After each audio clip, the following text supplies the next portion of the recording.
বন্ধুরা আজকের ভিডিওটা খুবই গুরুত্বপূর্ণ কারণ আজ 16 তারিখ। এই তারিখটা অনেকের জন্য ভাতা সংক্রান্ত বড় আপডেটের দিন। কিন্তু শুরুতেই একটা কথা পরিষ্কার বলি, আমি কোনো গুজব বা বাড়িয়ে বলা খবর দিচ্ছি না, শুধু যাচাই করা তথ্য আর বাস্তব আপডেটটাই বলবো। অনেক চ্যানেলে ভিউর জন্য বলে আজই টাকা ঢুকছে, সবাই পেয়ে যাবে, শেষ সুযোগ, কিন্তু বাস্তবটা একটু আলাদা। আজকের ভিডিওতে জানবেন কারা টাকা পেতে পারেন, কারা এখনো আন্ডার প্রসেস, কারা দেরিতে পাবেন, আর সবচেয়ে বড় কথা এখন আপনাকে কি করতে হবে। তাই ভিডিওটি শেষ পর্যন্ত দেখুন, কারণ শেষের দিকের তথ্যটাই আপনার সবচেয়ে কাজে লাগবে। চলুন বন্ধুরা শুরু করি।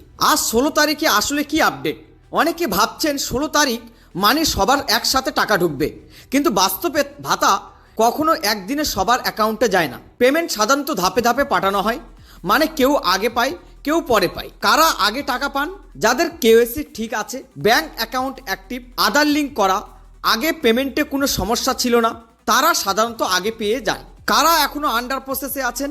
অনেকের স্ট্যাটাস এখনো আন্ডার প্রসেস দেখাচ্ছে। এটা খারাপ কিছু না, এর মানে আপনার আবেদন বাতিল হয়নি, শুধু ভেরিফিকেশন চলছে।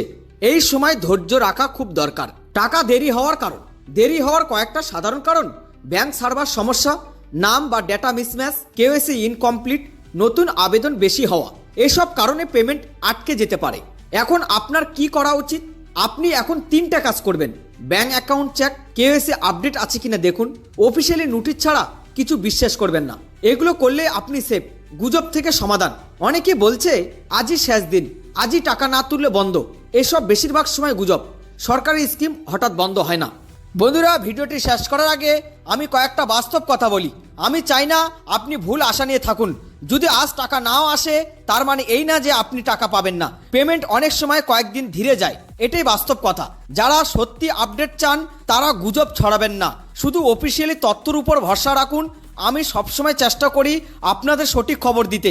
ভিডিওটি কাজে লাগলে লাইক করুন, শেয়ার করুন, আর চ্যানেলটি সাবস্ক্রাইব করুন ইয়েস বাংলা টিভি। চলুন বন্ধুরা, ভালো থাকুন, সুস্থ থাকুন, ধন্যবাদ। পরের ভিডিওতে আবার দেখা হবে।